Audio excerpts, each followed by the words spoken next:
자, 말씀을 보겠습니다. 요한계시록 3장 20절 한 절 말씀입니다. 같이 함께 한 목소리로 보겠습니다. 볼지어다 내가 문 밖에 서서 두드리노니 누구든지 내 음성을 듣고 문을 열면 내가 그에게로 들어가 그와 더불어 먹고 그는 나와 더불어 먹으리라. 아멘. 예수 동행 운동을 지난 한 12년 이렇게 해오면서 우리 교우들에게도 또 어디 가서든지 나는 죽고 예수로 사는 십자가의 복음과 주님 마음에 계신 주님과 온전히 동행하는 삶을 전해왔어요. 근데 안타깝게도 한 세 부류의 사람들이 그 말씀을 참 제대로 반응을 못 하시는 분들을 보았습니다. 첫 번째 부류의 분은 뭐 뻔히 다 아는 걸 왜 또 이야기하느냐, 그런 반응들이신 분이 계셨어요. 뭐 성경에 더 깊은 어떤 진리를 이야기해 주거나 또는 아주 신학적으로 더 높은 수준의 어떤 말씀을 전해주는 줄 알았더니 뭐 다 아는 내용, 다 믿고 있는 내용을 이야기한다, 그런 반응이신 분들이 있으셨어요. 근데 이제 한참을 지나서 이렇게 만나면 그때는 그렇게 느껴졌는데 왜 내가 그때 다 내가 안다고 생각했을까? 나는 다 믿고 있다고 그렇게 내가 생각했을까? 지나고 보니까 나에게 정말 필요한 것이 그 말씀이었다. 뭐 그렇게 반응하시는 분들을 봅니다. 또 한 부류의 분은 막 화를 내는 분들이 계세요. 도무지 뭐 믿어지지 않는 말씀, 그런 말씀은 목사님이나 믿으시라. 나는 꼭 나는 죽고 예수로 산다 안 해도 그동안 예수 잘 믿고 살았다. 주님과 온전히 동행하는 삶, 그게 생각처럼 쉬운 게 아니다. 꼭 그래야만 되는 거냐. 근데 이렇게 반응하시는 분들이 계셨어요. 어느 교회는 여선교회 회장님이 첫 번째 시간에 그게 너무 화가 나고 분했다고 하는 분도 계시고, 저에게 막 항의 메일을 보내는 분도 계시고, 저에게 막 그렇게 반응하시는 경우도 참 쉬운 일은 아니지만, 저하고 함께 목회했던 우리 전도사님 출신 또 부목사님 출신 목사님들이 또 막 미움을 받는 경우도 계세요. 나는 유기성 목사 설교는 진짜 싫어. 그러면서 너는 유기성 목사와 같이 목회했었지. 그래가지고 또 어려움을 겪는 분들의 이야기를 들으면 마음이 너무 미안하기도 하고 아프기도 합니다. 또 한 부류의 분이 계세요. 은혜는 받으세요. 말씀의 은혜는 받으시는데 믿어지지 않는다고 해요. 정말 나는 죽고 예수로 살 수 있을까?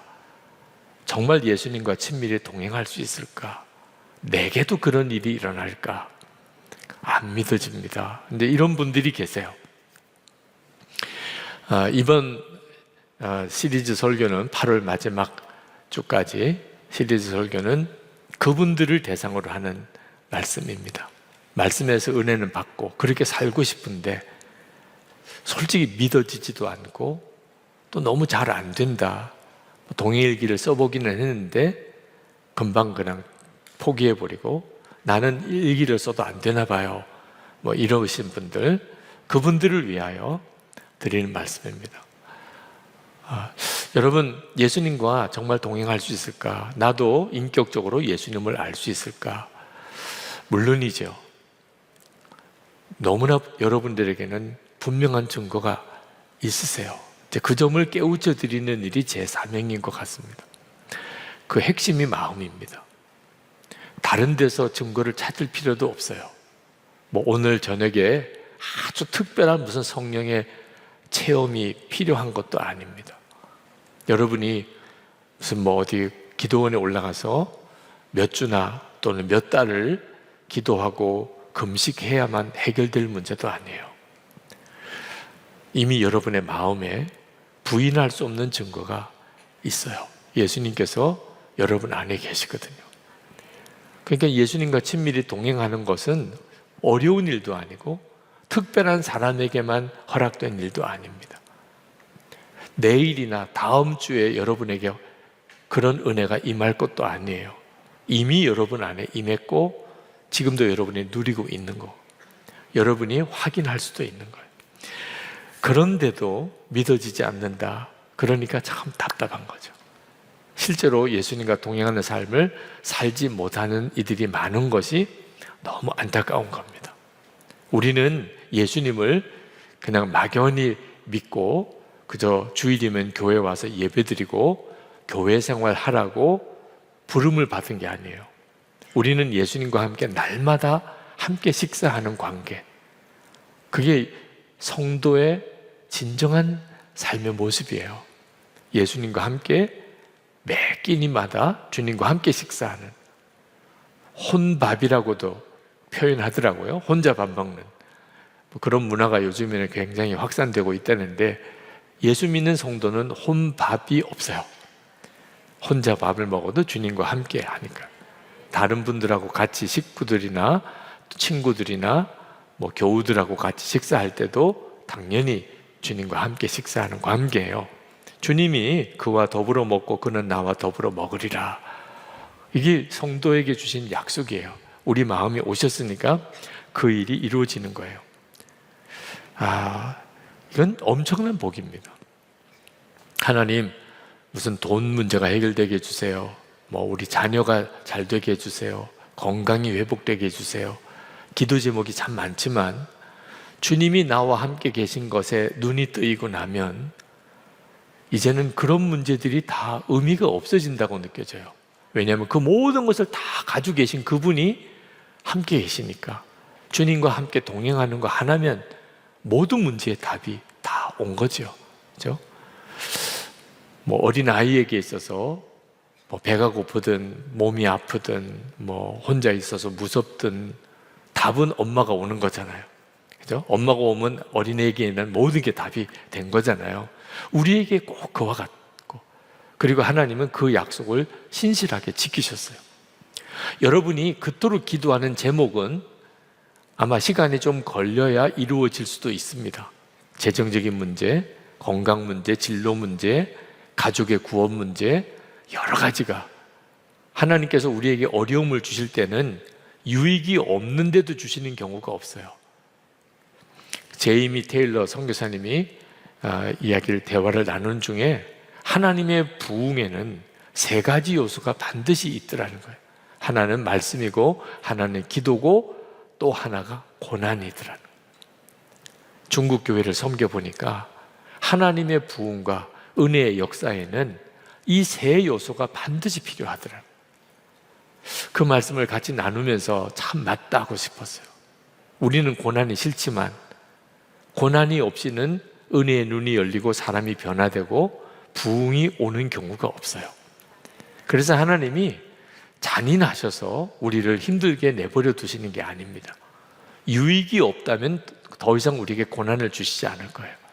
유익하니까. 그러니까 여러분이 구하는 기도 제목이 구체적으로 언제 해결될지는 좀 시간이 걸릴 수 있어요. 그렇지만 상관없어요.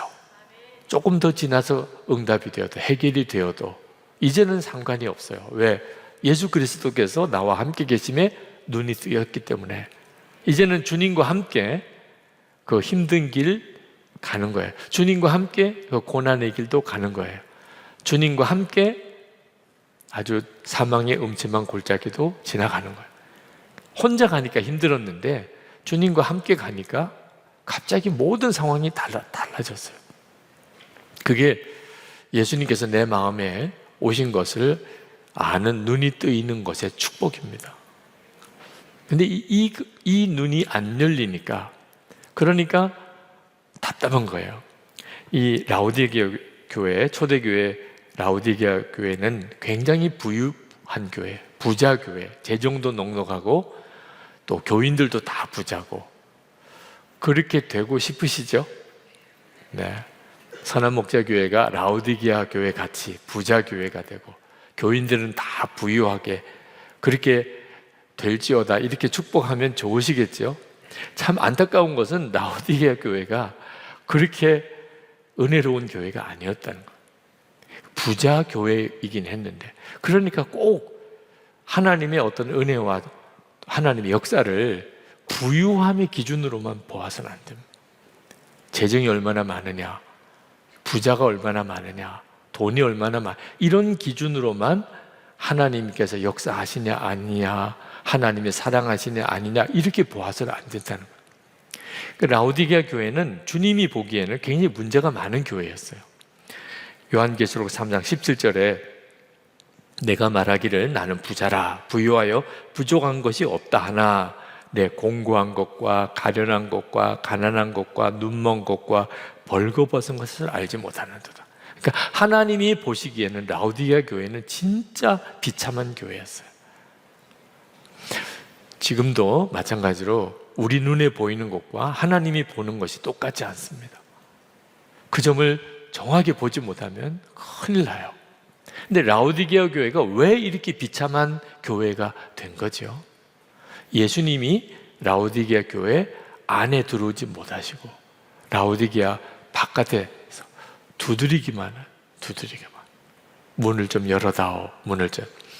그게 오늘 말씀이에요. 요한계시록 3장 20절 볼지어다 내가 문 밖에 서서 두드리노니 누구든지 내 음성을 듣고 문을 열면 내가 그에게로 들어가 그와 더불어 먹고 그는 나와 더불어 먹으리라. 그러니까 라오디게아 교회에 예수 믿는 사람들, 그들도 교회였어요. 그게 기가 막히죠. 예수님은 라오디게아 교회에 못 들어가시는 거예요. 그리고 바깥에서 계속 두드리기만 하시는 거예요. 이런 형편의 교회니까 우리 주님이 보시는 눈에는 라오디게아 교회는 진짜 영적으로 비참한 교회, 끔찍할 정도로. 지금도 교회가 많죠. 근데 외적으로 보는 교회와 주님의 눈에 보이는 교회는 완전히 다르다는 걸 알아야 돼요.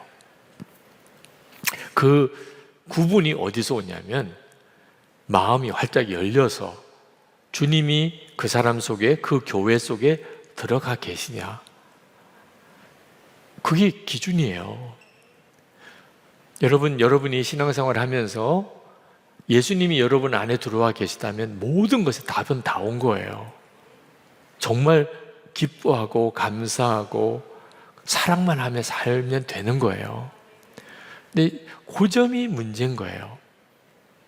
오늘 말씀 속에 참 눈물겹게 안타까운 것은 내가 문 밖에 서서 두드리노니 이 말씀입니다. 여러분, 문이 열리지 않아서 또는 애들이 자서 계속 바깥에서 문을 두드려 본 경험이 있습니까?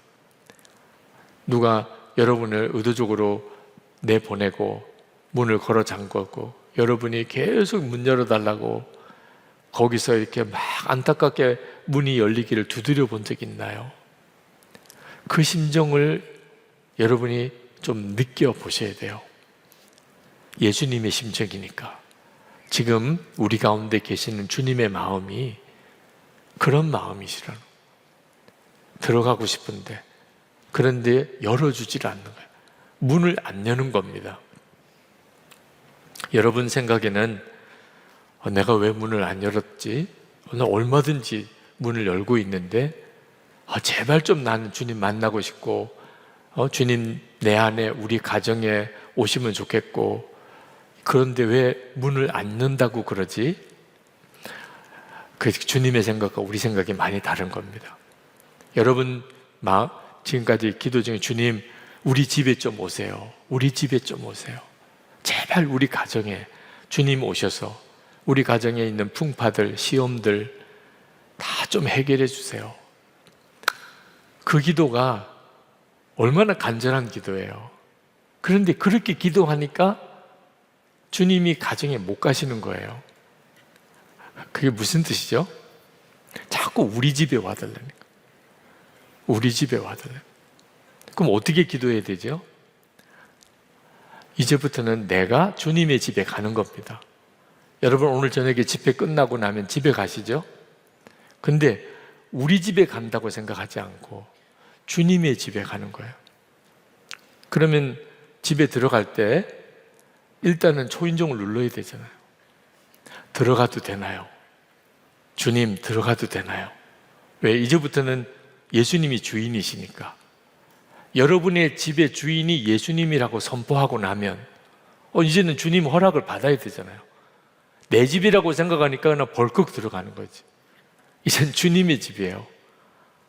그토록 기도하셨잖아요. 우리 집은 주님의 집, 우리 집의 주인은 예수님. 그런 것도 붙여놓고 막 그랬다면 그러면 어떻게 냉장고 문을 그렇게 벌컥 여나 말이에요. 열어도 되나요? 물 좀 마셔도 되나요? 선풍기 틀어도 되나요? 뭐 이렇게 물어보고라도 주인이 계신데 느낌이 확 달라요. 이제는 우리 집의 주인은 예수님이세요. 오늘 저녁에 가서 자도 된다 그러면 얼마나 감사한지. 아무 생각 없이 자리 펴놓고 덥기는 왜 이렇게 더워 이런 말이 안 나오는 거예요. 왜? 주님이 자도 된다고 그래서 오늘 저녁에 자는 거죠. 완전히 이 집은 예수님의 집이에요. 그렇지 않으니까 주님은 맨 손님인 겁니다. 주인은 나고 예수님은 내 집의 손님이신 거죠. 이제는 생각을 정말 바꿔야 해요. 마음의 문을 나는 열었다고 생각하는데 주님은 전혀 문을 안 열었다고 생각할 수 있다. 라오디게아 교회 교인들은 얼마나 황당했겠습니까? 자기들은 예수님을 다 영접했다고 생각하는데 주님은 문을 두들고 계셨다고 그러시니 하나님이 온 우주에 충만하신 분이세요. 그런데 왜 우리 마음의 문은 두드리시죠? 저희 집에 내 딸이 둘이 있는데 저희 집이에요. 그래도 제가 저희 딸 방에 항상 노크를 하고 그리고 들어갑니다. 벌컥 들어가면 안 되는 거죠. 딸도 이제 어지간히 크고 나면 아빠라도 딸의 방에 들어갈 때는 노크를 허락을 받고 만유의 하나님이세요. 그렇지만 우리 마음에 들어오실 때는 반드시 우리가 열어야 들어오세요. 그게 하나님과 우리 사이가 인격적인 관계라는 뜻이에요. 우리가 하나님께 문을 열어드려야 하나님이 들어오시게 됩니다. 우리 마음에. 근데 참 안타깝죠. 아담과 하와가 하나님께 문을 안 열고 마귀에게 문을 열었어요. 그래서 마귀가 우리 마음을 완전히 사로잡아서 이 세상에서 가장 만물보다 거짓되고 심히 부패한 곳이 된 거예요. 예레미야 17장 9절에 우리 마음이 만물보다 거짓되고 심히 부패했다는 거예요. 마귀가 우리 속에 벌컥 들어온 거예요. 우리가 열어서 들어온 거예요. 그게 우리 마음이에요. 그래서 우리 삶이 엉망진창이 되고 있는 겁니다. 우리의 마음이 정말 예수님께 마음이 열려서 예수님이 내 마음의 주인 되신 삶이 아니고 실제로는 마귀에게 문을 열어버리고 있는 삶. 마귀가 완전히 장난질 치고 있는 거예요. Real Love라고 하는 책이 있는데 그 저자인 그레그 베어라고 하는 분이 공부 굉장히 잘한 분이에요. 미국에서도 고등학교 때 수석이고 대학도 2년 만에 마치고 그리고 의과대학도 수석으로 들어가고 아주 탁월한 안과 의사, 돈도 많이 벌었어요. 30대 벌써 그는 자기가 하고 싶은 거 다 이루었어요. 유명하고 탁월하고 능력 있고 돈도 많이 벌었어요. 자녀는 5이고 안 가져본 거 없을 정도로 다 누렸는데 그런데 뭔가 마음에 채워지지 않는 게 있는 겁니다. 뭐 돈으로 할 수 있는 건 다 해봐요. 그런데 마음에 진짜 행복하지 않은 거예요. 밤이 되었는데 잠이 안 오는 거예요. 그러니까 여러분 밤에 자는 것도 엄청 복이에요. 누우면 그냥 잠이 오는 거. 이거 엄청난 복이에요. 그 모든 걸 다 이룬 30대에 벌써 하고 싶은 거 다 할 수 있을 만큼 다 이루었는데 밤에 잠이 안 오는 겁니다. 그래서 환자에게 투여하려고 병원에 있는 수면제를 먹어요. 의사니까 그냥 자기가 먹습니다. 그래서 수면제로 잠을 자요. 근데 그것도 어느 정도 지나니까 약효가 없어서 수면제를 먹었는데도 금방 잠이 안 오는 겁니다. 거기서 신경 안정제를 복용합니다. 자기가 의사니까 그런 신경 안정제를 자기가 자기 스스로에게 투여해요. 나중에는 마취 주사를 맞아야 잠을 잘 수 있게 돼요. 그게 마약이죠. 어느 날 자기가 자기 집 뒷숲에 가서 총으로 자기 머리를 쏘려고 하는 순간에 번뜩 정신이 든 거예요. 내가 지금 뭐 하고 있나? 마약 중독이 됐다는 거, 심각한 중증이 됐다는 걸 그제서야 고백을 해요. 진짜 내가 나를 죽이기 상황이네. 그래서 입원해서 이 마약 중독자 치료를 받습니다. 퇴원하고 난 다음에 그 마약 중독 회복 프로그램에도 참여해요. 겨우 그 중독에서 벗어납니다. 그런데 문제는 중독되기 전 상태로 돌아온 것뿐이에요. 이 그레그 베어라고 하는 분이 그 자기 이야기를 쭉 하면서 진짜 사랑을 찾아가는 과정을 그 책에서 쓰고 있는데, 그분이 교인이에요. 도대체 왜 이렇게 되는 거죠? 예수를 믿고도 왜 이렇게 되냐 말이에요. 여러분 중에도 예수를 믿고 교회는 다녔는데 진짜 행복은 모르겠고 여전히 삶의 문제는 많고, 예수 믿지 않는 사람이나 나나 뭐 다를 게 뭐가 있나, 이런 생각이 빠져 있다면 이유는 딱 하나밖에 없어요. 여러분이 여러분의 마음에 정말 예수님을 진짜 모시고 사는 게 아니기 때문에. 그러니까 이렇게 힘든 거예요. 여러분, 예수님을 영접했다는 말은 예수님이 내 마음에 계시다는 것을 아는 것으로 끝나면 그건 아직 온전한 게 아닙니다.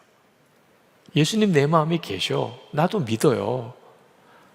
자, 이건 굉장히 중요한 믿음이지만 아직까지 예수님을 영접한 거는 아니에요. 예수님이 내 마음에 계실 뿐만 아니고 내 안에서 나를 인도하실 수 있어야 돼요. 예수님을 영접한 이유는 딱 하나예요. 예수님께 내 삶을 인도해 달라고. 그래서 영접하는 거예요. 내 삶을 인도해 달라고. 그런데 예수님을 영접해서 예수님 내 안에 계셔. 그러고는 살기는 잘 마음대로 살아요. 내 하고 싶은 거, 내 가고 싶은 거, 말이나 행동 전부 다 내 하고 싶은 대로 사는 거예요. 이 사람은 진짜 예수님을 영접했다고 말할 수가 없어요. 라우디게아 교회 교인처럼 지금 예수를 믿고 있는 거예요. 예수를 믿는다고 생각하지만 실제로는 안 믿는 거죠. 갈라디아서 5장 16절 18절에 보면 우리 속에 성령과 마귀가 계속 역사한다고 이야기를 합니다. 16절에 보면 내가 이르노니 너희는 성령을 따라 행하라. 그리하면 육체의 욕심을 이루지 아니하리라. 우리 속에 성령의 역사와 육체의 욕심이 같이 막 움직이고 있어요. 그러니까 예수님을 영접했다는 말은 이제부터는 성령을 따라 행하는 사람이 됐다는 거예요. 18절에도 보면 너희가 만일 성령의 인도하시는 바가 되면 율법 아래 있지 아니하니라. 성령이 그냥 계시다는 말을 하지 않았어요. 성령을 따라 행하라. 성령의 인도하시는 바가 되면 그렇게 말씀하신 거예요. 그러니까 여러분이 예수님을 정말 영접했다면 반드시 어디까지 가야 되는 거냐면 주님이 인도하시는 삶을 살아야 돼요. 이제부터는 주님이 이끄시는 삶을 살아야 되는 거예요. 그러면 마귀의 역사나 육신의 역사에 사로잡혀 살지 않게 됩니다. 비로소 예수 믿는 게 이렇게 좋은 거구나. 이제 이렇게 되는 거예요. 목자가 있는 양의 삶을 살게 되는 거죠. 그런데 성령이 인도하시는 것에 가장 중요하고 가장 먼저가 뭐냐면 생각이에요. 여러분, 성령의 인도하심을 따라 사는 거 살고 싶으시죠? 그죠? 성령의 이끄심을 따라 살고 싶어요. 주님이 좀 어디로 가라고 말씀을 좀 해주시면 좋겠어. 그런데 어디서부터 시작을 해야 되냐면 생각에서부터예요. 주님이 나에게는 응답을 안 해주시네요. 나는 주님의 인도함을 받고 싶은데, 그런데 주님은 명확하게 어디로 가라, 무엇을 하라 말씀을 안 해주세요.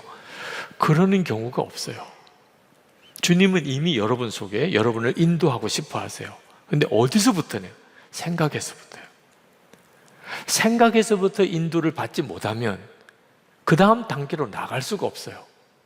여러분이 생각하기에는 뭐 가게를 해야 되나, 직장을 다녀야 되나, 그냥 기다려야 되나, 뭐 동쪽으로 가야 되나, 서쪽으로 가야 되나, 가게를 하면 뭐 옷가게를 해야 되나, 음식 가게를 해야 되나, 김씨인가 이씨인가.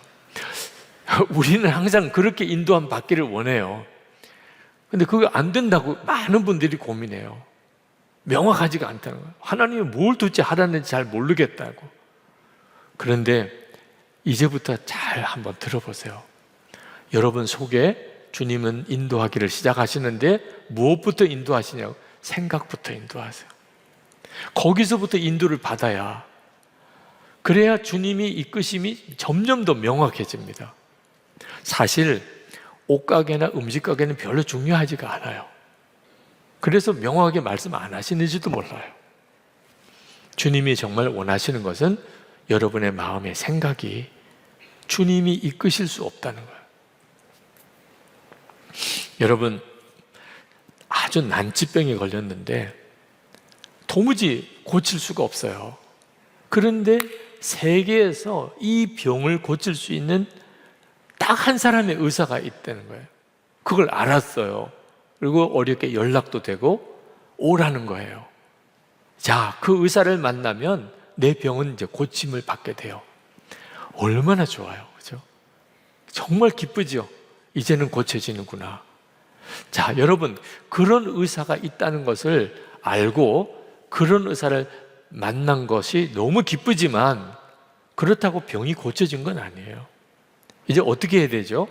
그 의사를 찾아가서 그 의사가 처방해주고 지시하는 대로 따라가야 뭐 고침을 받든지 할 거 아니겠습니까? 수술을 하라든지 약을 먹으라든지 뭐 요런 뭐 훈련을, 운동을 하라든지 음식은 욕을 먹으라든지, 그러면 이제 그 다음에 고쳐지는 거죠.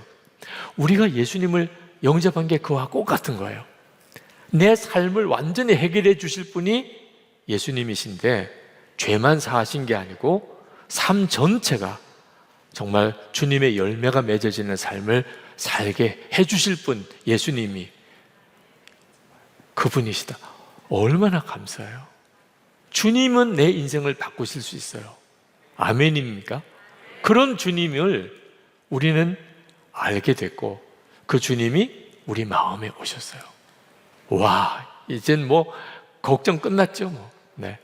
문제 많고 답답해도 만왕의 왕이신 주님이 내 안에 오셨어요. 여러분 여기 계신 게 그 증거예요. 그죠? 너무 놀라워요. 그러나 이렇다고 해서 내 인생이 바꿔지는 건 아니에요. 예수님이 내 안에 오셨다고만 해서 인생이 바꿔지는 게 아니에요. 그래서 많은 분들이 막 답답해하고 헷갈리는 거예요. 이제는 어떻게 해야 되죠? 주님을 따라가야 하는 거예요. 예수님이 내 안에 진짜 오셨다. 그 주님이 내 안에 오셨다면 이제는 내가 주님을 따라가야. 그러면 가정이 다 바뀌고 일터가 달라지고 이런 역사가 일어나요. 포도주가 되고, 물이 포도주가 되고, 오병이의 기적이 일어나고, 풍랑 위를 걷고, 성경에 나온 모든 일들이 내 삶 속에 일어나는 것을 경험하게 돼요. 그런데 안타깝게도 많은 성도들이 예수님이 내 안에 오셨다는 것 정도를 믿는 데서 끝. 그리고는 가장 중요한 생각에 도무지 통제가 안 되는 거예요. 마귀는 우리 눈에 보이지 않아요. 그러나 마귀가 주는 생각으로 마귀가 역사하는 걸 알아요. 예수님이 내 안에 계신 것을 눈에 볼 수는 없어요.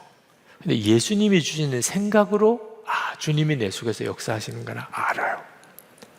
갈라디아서 5장 19절 20절에 보면 마귀의 역사가 어떤 건지를 성경이 명확하게 말씀하고 있어요. 음행과 더러운 것과 호색과 우상숭배와 주술과 원수 맺는 것과 분쟁과 시기와 분냄과 당짓는 것과 분열함과 이단과 투기와 술 취함과 방탕함과 또 그와 같은 것들이라. 그러니까 이제는 여러분, 이게 마귀 역사구나, 이걸 알아야 된다는 거예요. 여러분 속에 만약에 누구에게 시기하는 마음이 생겼어요. 시기할 수도 있지, 이렇게 이제 생각하면 안 된다는 거예요. 그러니까 주님을 영접했다고 그러면서 매 헷갈리는 삶을 사는 거예요. 마귀가 주는 생각이구나. 말씀으로 확인이 됐으니까 화가 나요. 분이 나요. 이게 마귀의 역사구나. 교인들끼리도 우리끼리, 그렇죠? 또 이렇게 끼리끼리 당짓는 거, 이거 마귀의 역사구나. 여러분, 이거 분별할 줄 알아야 되는 거예요. 어느 여성도가 남편의 꿈을 꾸고 찾아오셨어요. 그러니까 옆자리에서 자는 남편이 막 이렇게 신음을 하더래요. 그래서 보니까 뱀이 남편을 막 칭칭 감고 있는 거예요. 얼마나 소름 끼쳐요. 그 옆자리에서 뱀이 남편을 칭칭 감고 있는 꿈을 꾸고는 소스라치게 놀라서 깼어요. 그래서 이거 도대체 무슨 꿈일까? 좋은 꿈은 분명히 아니잖아요. 근데 나중에 남편이 간음한 일이 드러났어요.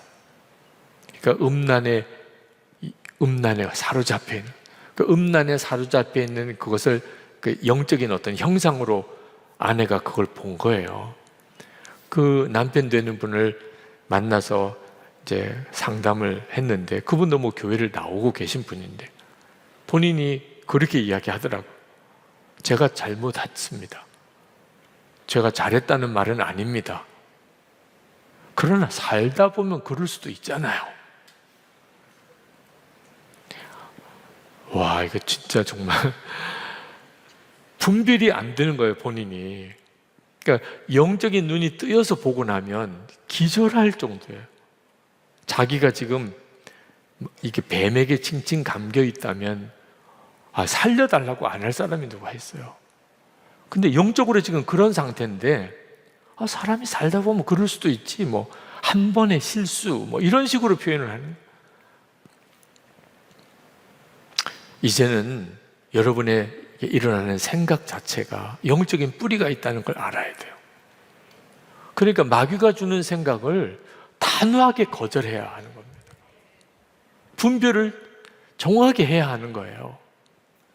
성령의 역사는 역시 성경에 구체적으로 나와 있어요. 이거는 성령의 역사다. 어떤 거죠? 갈라디아서 5장 22절에서 23절.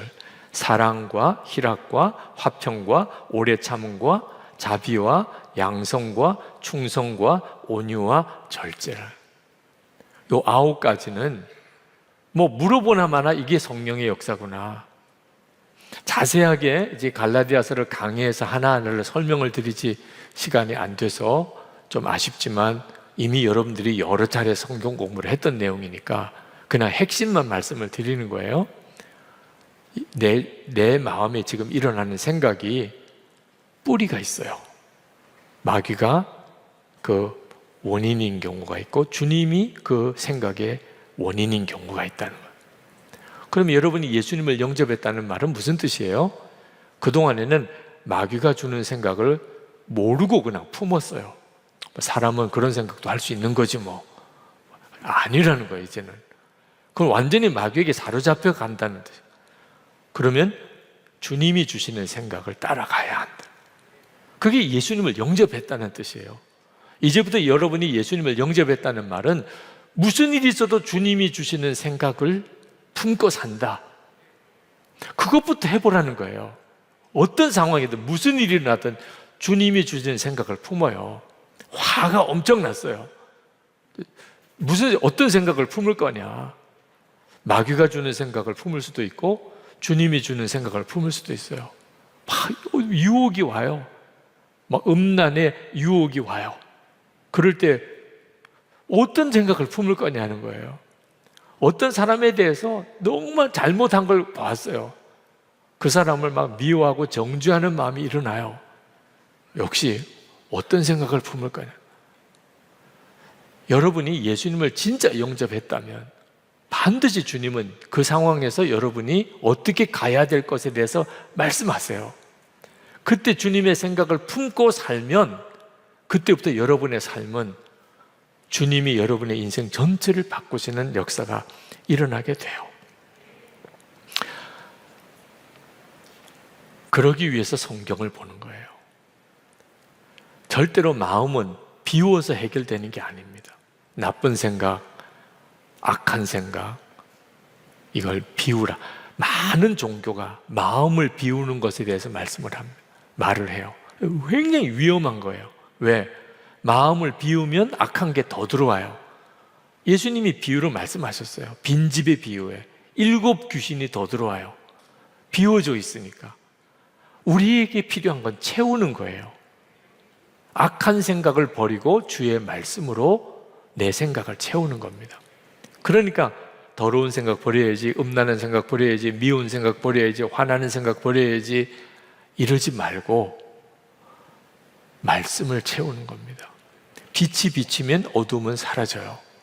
저 같은 경우는 그냥 갈라디아서 2장 20절 말씀 하나를 하여튼 죽으라고 암송해요. 어떤 상황, 어떤 시험이 오든 주님의 뜻을 분별하고 싶고, 내 마음이 너무 요동하는 것 같고 도무지 내가 왜 이러나 이런 싶은 생각이 올 때도 있고, 그럴 때 갈라디아서 2장 20절 말씀을 암송해요. 내가 그리스도와 함께 십자가에 못 박혔나니 이제는 내가 사는 거 아니요 내 안에 그리스도께서 사시는 것이라. 이제 내가 육신 가운데 사는 것은 나를 사랑하사 나를 위하여 자기 생명을 내어주신 하나님의 아들을 믿는 믿음 안에 사는 것이라. 참 놀랍습니다.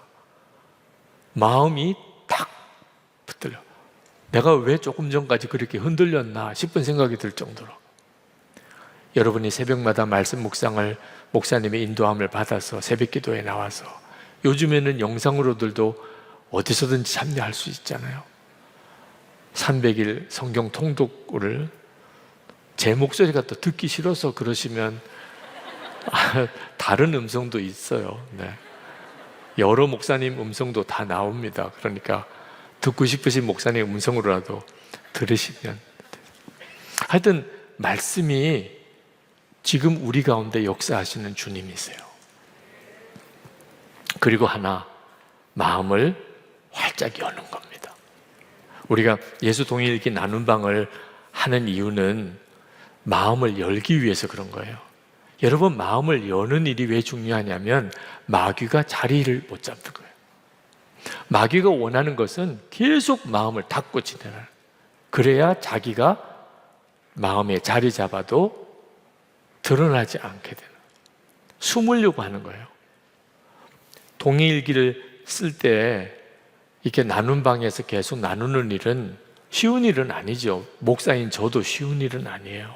매일 일기를 우리 나눈 방에 부목사님, 장로님들, 선교사님들 다 함께 이렇게 나누도록 지난 12년을 그렇게 살았어요.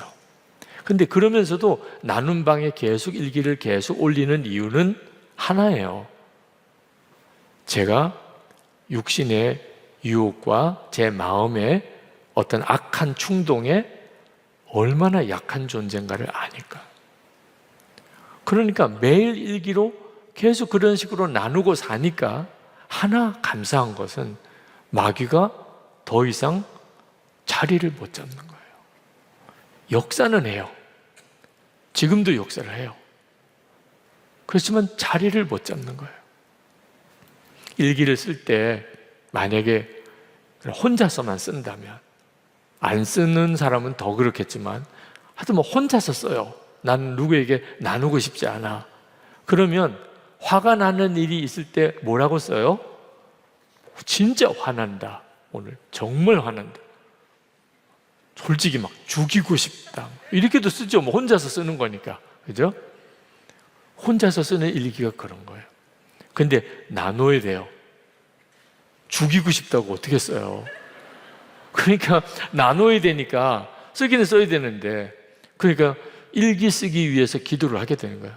일기를 안 쓰면 기도도 안 하고 자요. 화가 잔뜩 난 채로. 그냥 잘 거 아니에요. 그러면 영혼이 화를 내어도 밤을 새도록 품지 말라고 그랬는데 품고 밤에 잠을 자버리니 자기가 감당 못할 정도로 영적으로 묶여버려요. 그 다음에 제정신이 돌아올 때까지 한참을 걸리고 엄청난 아픔들을 서로 주고받고. 근데 일기를 써야 돼요.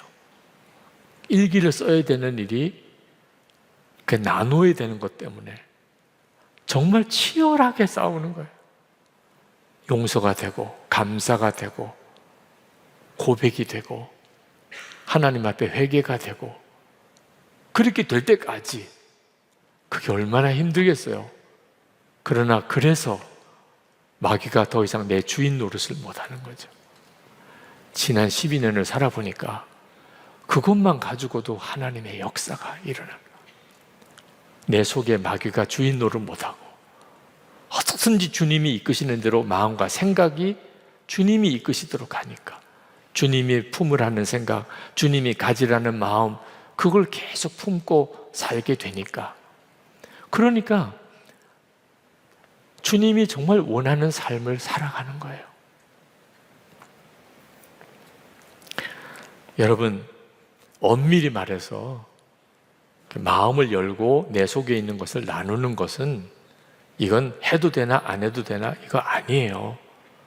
이미 하늘에 허다한 많은 증인들이 다 보고 있고 예수님 내 안에 오셨으니 뭘 감추고 말 게 뭐 있어요. 감추는 것 자체가 사실 진짜 어리석은 일인 거죠. 이미 내가 예수님을 영접했는데.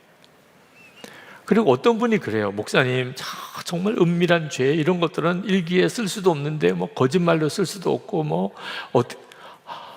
왜 죄를 해결 안 하려고 결심을 그렇게 하고 사는지, 왜 은밀한 죄는 계속 짓겠다고 그렇게 소원하는지.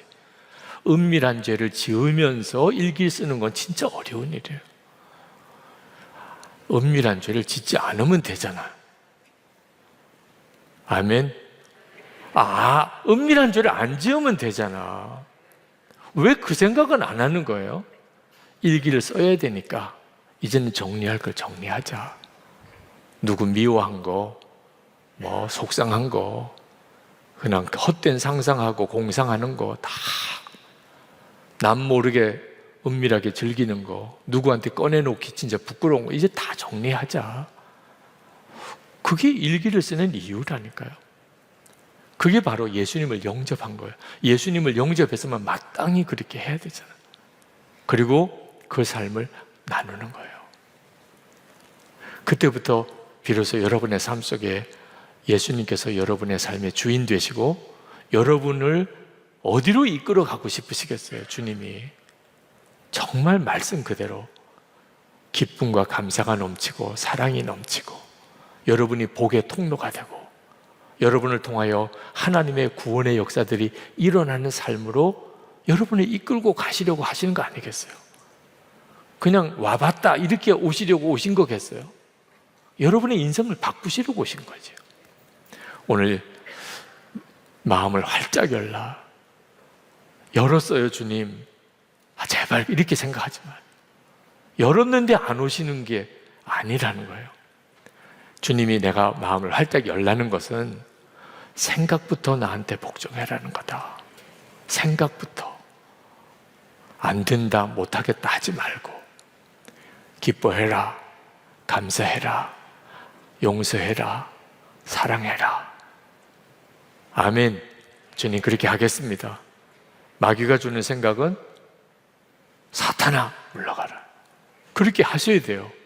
여러분 마음속에 어떤 죄의 생각이 들어오기 시작하면 사탄아 물러가라.